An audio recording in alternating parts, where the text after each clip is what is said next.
Assalamualaikum semuanya. Di sini kembali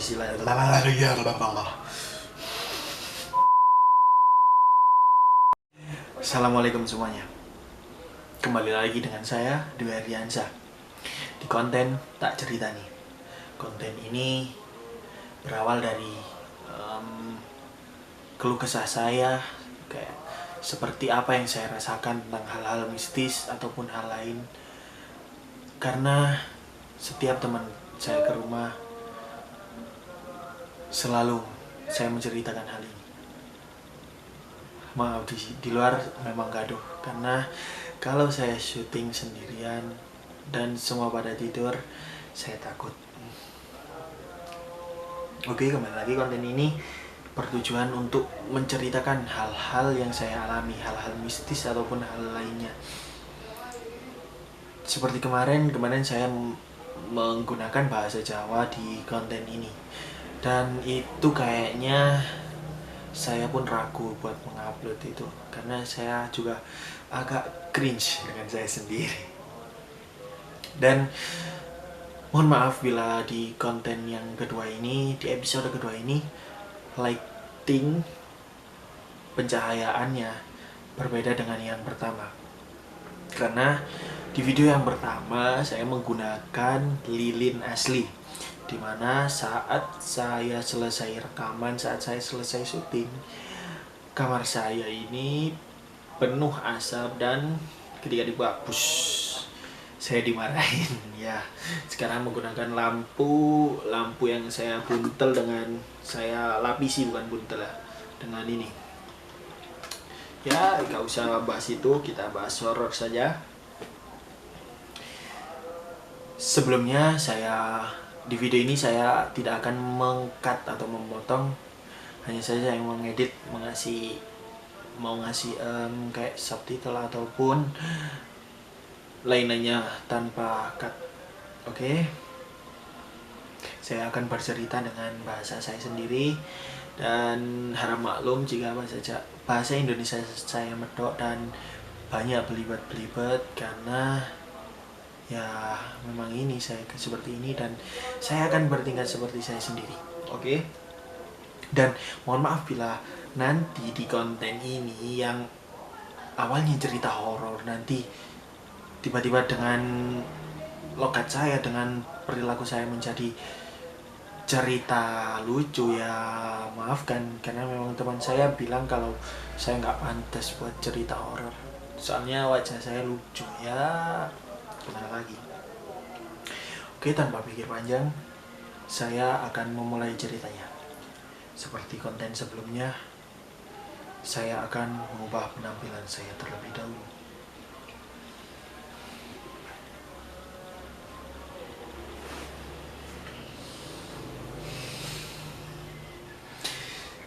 Saya akan mulai cerita horornya.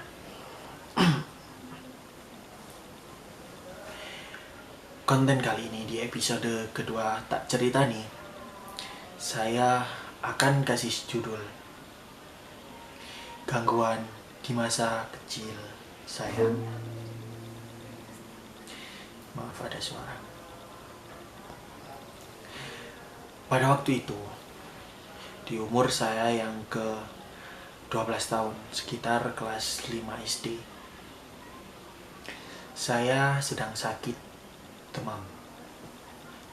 Badan saya itu terasa panas sekali. Ya seperti demam pada umumnya. Seperti pada umumnya, saya tidak suka pergi ke dokter. Kondisi sesakit apapun, saya tidak pernah ke dokter. Dan itu berlaku sampai saat ini. Sampai saat ini pun saya kalau sakit tidak pernah pergi ke dokter. Singkat cerita, waktu itu saya sedang demam. Kebetulan pada waktu itu ada tahlil, bukan tahlil, apa ya, syukuran 7 harinya. Di tetangga saya ada orang meninggal dunia. Innalillahi wa inna ilaihi raji'un. Nah, itu sehari setelahnya saya mulai demam itu. Pada malam itu sekitar jam 7 saya tidur di kamar saya. Tidur seperti biasa dengan dua nenek saya. Ya, nenek saya dua, dari ayah dan dari ibu. Waktu itu tidur. Kemudian terasa jam dinding itu bergerak, bukan detikannya ya. Jam dinding itu seolah-olah mengolok-olok saya, kayak jam dinding itu kayak kalau saya lihat lebar kecil, lebar kecil, lebar kecil, seakan-akan mengolok-olok saya. Nah, itu kondisi demam saya itu sudah mulai meninggi, sekitar 30, ya nggak tahu lah, saya nggak paham masalah itu. Jam itu mengolok-olok saya, seperti mengolok-olok saya. Saya kebingungan, dan dua nenek saya ini bertanya kepada saya, kenapa? Pakai bahasa Jawa tapi, opo oleh, adanya kenapa gitu. Saya jawab, enggak, jam seperti berubah. Tapi saya pakai bahasa Jawa. Jam itu tambah suwe kok koyok gede cilik. Nah, itu artinya jam itu saya lihat kok semakin besar kecil gitu. Terus saya sama mbak saya dibilang gini, udah nggak usah dilihatin gitu. Tapi pakai bahasa Jawa juga. Tak lama kemudian saya terganggu lagi. Saya bangun dan melihat jam itu semakin aneh wujudnya. Ya, gak bisa dibayangkan, kayak makin kayak seakan-akan mendekati saya gitu, besar gitu. Padahal itu jam dinding saya itu ya cuma jam yang hadiah dari dealer Honda gitu. Maaf kak, bukan sebut merek ya. Dealer sepeda motor. Itu saat jam seperti akan menuju ke saya, kayak makin besar gitu. Ayah saya mendengarnya. Ayah saya keluar dari kamarnya ke kamar saya, tanya pakai bahasa Jawa, opo oleh si ngeluang, kenapa li, masih pusingan gitu. Saya bilang enggak gitu. Enggak, padahal kalau dipegang kepala saya itu panas sekali sudah. Terus kemudian ayah saya mengajak saya tidur di kamar ayah saya. Saya mengiyakannya. Biar kan di sini, saya berpikir di sini kan nanti jamnya diganggu lagi. Kebetulan di kamar ayah saya itu nggak ada jamnya. Ya untunglah, saya agak lega, nggak ada jam yang ganggu. Oke, singkat cerita, saya tidur di kamar ayah saya itu bersama ibu saya, ayah saya, dan saya. Belum 2 jam saya tidur di sana, saya dapat gangguan lagi. Saya ngerasa di sekeliling kamar, di depan kamar, kan kamar itu, di sekeliling kamar ada orang jualan bakso. Bukan, di sekeliling kamar ada orang berbadan besar. Saya cuma ngerasa aja, saya nggak melihatnya. Di sekeliling kamar itu ada orang berbadan besar seperti mengelilingi kamar saya. Saya soalnya terbangun, kaget gitu kan, kaget. Ayah saya sama ibu saya tanya pakai bahasa Jawa, opo oleh wis enak-enak wae. Enggak, saya itu mau bilang itu kayak gimana ya, kayak gak bisa bilang gitu, kayak susah mau bilangnya itu. Ya sudah, setelah itu saya disuruh tenang wis, tenang, adem no pikirmu, adem no, ya suruh tenangkan pikiran, dinginkan pikiran. Setelah itu sudah, saya tidur lagi. Gak lama lagi orang-orang besar itu serasa saya mengelilingi kamar itu sambil kayak jingkrak-jingkrak bukan, ya kayak gimana ya, kayak kalian berada di lantai bawah, di lantai atas itu kayak ada orang loncat-loncat, ya seperti itulah serasa saya. Tak padahal di lantai atas itu gak ada orangnya, dan saya nggak punya lantai atas. Di depan kamar itu sudah tidur semua, gak ada orang besar-besar. Singkat cerita saya bangun kaget, ditanyain lagi, kenapa itu, sampai saya histeris kan, kenapa ayah saya memastikan keluar kamar, buka pintu nih, nggak ada apa-apa ternyata. Sampai mbah saya, nenek saya itu terbangun. Tanya ke ayah saya, ono opo, tapi dengan bahasa Madura. Kan kalau nenek saya sama ayah saya berbicara pakai bahasa Madura. Gini, berapa Jong, ada apa? Terus ayah saya bilang, Dwi. Apa Dwi? Ayah saya bilang Dwi. Terus nenek saya jawab, kenapa Dwi? Ada makhluk halus, tapi pakai bahasa Madura ya. Ada makhluk halus yang mengganggu gitu. Oh, mbak saya bingung dong. Ya udah. Pakai bahasa Jawa, pakai bahasa Madura tapi gini. Wis, solo kibo keluar, tedung baba. Artinya sudah, tidur di luar saja, tidur di bawah, bawa keluar saja. Ayah saya saat itu ngangkat kasur dari kamar saya, dibawa ke ruang tengah. Kemudian saya tidur di sana. Saya makin takut dong. Perasaan saya sudah gak enak sekali, kayak aduh, tadi di luar banyak orang besar, kok saya tambah tidur di luar gitu.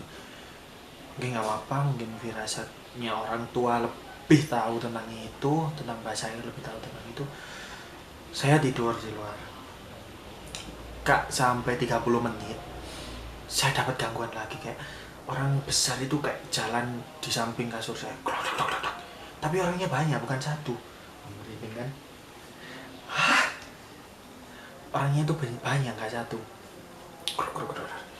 Saya nggak berani buka mata, saya diam aja. Tapi ibu saya itu kayak ngerasa kan, namanya ibu ya, kerasa pasti. Duh, anakku gitu. Enggak kayak gitu juga. Saya dibangunin. Kenapa? Lampu di depan das. Kenapa? Saya gitu aja. Udah. Adem no pikirmu. Gitu. Tenangkan pikiranmu, dinginkan pikiranmu. Ya udah, saya diam terus. Saya coba tidur lagi. Bangun lagi, belum sampai beberapa menit itu bangun lagi. Kayak orangnya itu makin banyak dan di mana-mana gitu, kayak muncul jelung. Waduh, saya itu takut sekali, kayak apa gitu ya. Terus saya diambilkan air minum sama ayah saya, minum, glek sampai 3 tegukan lah kira-kira. Saya taruh, saya suruh tenang, saya suruh sholawatan. Ya, saya sholawatan terus, kemudian saya tidur lagi. Jam 3 waktu itu. Jam 3 saya terbangun lagi. Saya ngerasa kayak saya dikejar orang besar-besar itu. Saya sampai loncat, bangun dari kasur, loncat keluar kasur maksudnya, bukan keluar rumah. Keluar kasur, sampai saya teriak-teriak. Wah, gitu. Terus tapi keras ya tadi. Wah, gitu. Terus sampai kakak sepupu saya dari rumah bude saya itu kedengaran. Jadi rumah saya itu kan gandeng, nempel sama rumah bude saya. Ini rumah saya di depan, rumah bude saya di belakangnya. Nah, itu ada pintu buat kayak ngehubungin itu. Sampai di rumah bude saya dengar suara saya teriak. Bangun semua satu rumah itu sama rumah bude saya. Ditanyain, kenapa, tapi pokoknya pas opo gitu. Terus saya nggak tahu, kayak saya histeris aja, tapi kayak saya gak bisa bilang apa-apa. Akhirnya semua lampu dihidupkan. Terus saya suruh tidur, saya dikasih obat nggak mau. Terus kemudian saya tidur kan, sama ayah saya itu suruh baca itu syahadat sama sholawat itu tadi. Saya baca terus, tapi tengah-tengah saya baca kayak ngerasa gitu lagi. Terus saya baca terus sampai saya tertidur terlelap. Besok paginya kemudian saya bangun, sudah subuh, ya saya sudah ke masjid, musola sih, bukan masjid. Sudah ke musola, saya sama ibu saya dibangun. Dan anehnya saat saya bangun di subuh itu, badan saya langsung fresh sekali, seperti orang tidak sakit. Padahal saat malam itu badan saya itu dawamam sekali. Kalau ada wajan buat goreng telur bisa. Badan saya itu panas sekali, tapi saat subuh saya sudah gak kerasa itu. Udah kayak plong gitu aja, kayak fresh banget. Saya nggak tahu kenapa. Ibu saya ngecek kan, lah kok wis waras, heran. Kemudian saya juga nggak kerasa, kok wis waras. Saya ditanyain seperti itu kan sama ibu saya. Loh, saya ya kan wis waras emang, saya gitu kan, sudah sembuh memang. Terus ibu saya ngomongnya kayak ngono, tadi malam kok kayak gitu. Saya bingung, lah tadi malam kenapa? Saya ingat, oh saya takut gitu. Ditakoni kok nggak nyaut, ditanyain kok nggak jawab gitu, nggak bisa bicara gitu. Tapi pakai bahasa nggak bisa bicara saya. Terus aduh ya wis, paling digodok, kata digodok ini langsung saya merinding. Sopo godok, siapa yang godok gitu. Terus waktu itu kan saya masih SD kan, saya sekolah. Nah itu saya diizinkan sama mbak saya, kayak izin ke sekolah. Saya titip surat ke teman saya itu buat ke gurunya nanti di sekolah. Titip surat, mbak saya bilangnya gini ke teman saya, Dwi nggak masuk. Opo mbah gitu, kata teman saya. Dwi mambengi loro terus sampai kesurupan. Aduh, kesurupan apa? Saya bilang gitu ya, namanya orang tua ya, saya maklumi. Kemudian hari-hari berjalan normal. Satu hari kayak dari pagi sampai siang itu berjalan normal. Cilok. Pulang teman-teman saya dari sekolah itu SD kelas 5, semua ke rumah saya. 2 kelas kan, dulu kelas 5 itu ada AP. Nah itu semua ke rumah saya. Lah ngapain gitu? Karena mbak saya bilangnya saya kesurupan. Padahal ya cuma gitu aja kan. Terus teman-teman saya, kesurupan kenapa? Ono opo? Ini saya bilang ke teman-teman saya, enggak kesurupan, histeris. Cuma nggak kesurupan, cuma histeris. Kayak ada orang besar ngejar saya kayak diolok-olok setan gitu. Bukan setan sih, nggak tahu itu apa, atau efek saking pusingnya sampai halu gitu, sampai histeris kayak gitu, nggak tahu. Sepulangnya teman-teman saya tanya ke mbak saya kan memang lebih ngerti ya masalah gitu. Ada apa? Ono opo mbak aku mambengi. Kenapa mbak saya tadi malam gitu? Mbak saya bilang, enggak, tidak. Terus saya tanya, terus ngotot kan. Saya tak pengen tahu kan, namanya anak kecil kan dulu, sekarang sudah besar ya, besar. Enggak gitu. Terus saya tanya, ngotot kan, ngotot ke mbak saya, apa mbak, kenapa ngene lho, wingi kan ono wong mati, kemarin kan ada orang meninggal, awakmu iku paling yo dipamiti, kamu itu mungkin ya dipamiti. Loh, sopo pamit? Siapa pamit saya gitu kan? Iku yo iku wong-wong sing ngerupa ngono iku. Ngerupa apa, Mbak? Kayak orang-orang yang merupa, kayak jin-jin yang suka merupa gitu loh. Saya tanya, ngerupa apa gitu? Kayak terus Mas saya, ya wis ngono iku lah. Ngono iku jin-jin yang mengganggu. Ya wis, saya mungkin sudah paham lah. Oh, emang gitu. Ya wis. Sudah selesai. Saya baru paham kalau memang kayak diganggu-ganggu itu memang ulahnya jin, kayak habis. Kadang kita ngerasa kayak tindian kayak gitu, kayak berat, takut noleh. Nah, itu jin kan yang memang kayak ganggu gitu kan. Biar ya nggak tahu kayak biar apa, motivasi mereka apa. Mungkin itu saja cerita di judul tadi, di episode kedua ini. Mohon maaf, video ini nggak saya cut beneran, dan mohon maaf bila pengucapan saya ataupun saya sering mengulang-ulang kata-kata ataupun bahasa saya medok ataupun lainnya, mohon maaf sekali. Soalnya saya kayak gimana, malu gitu loh, malu bicara depan kamera itu, apalagi didengar orang dari luar kamar kan, malu saya lah apa gitu. Ngapain gitu.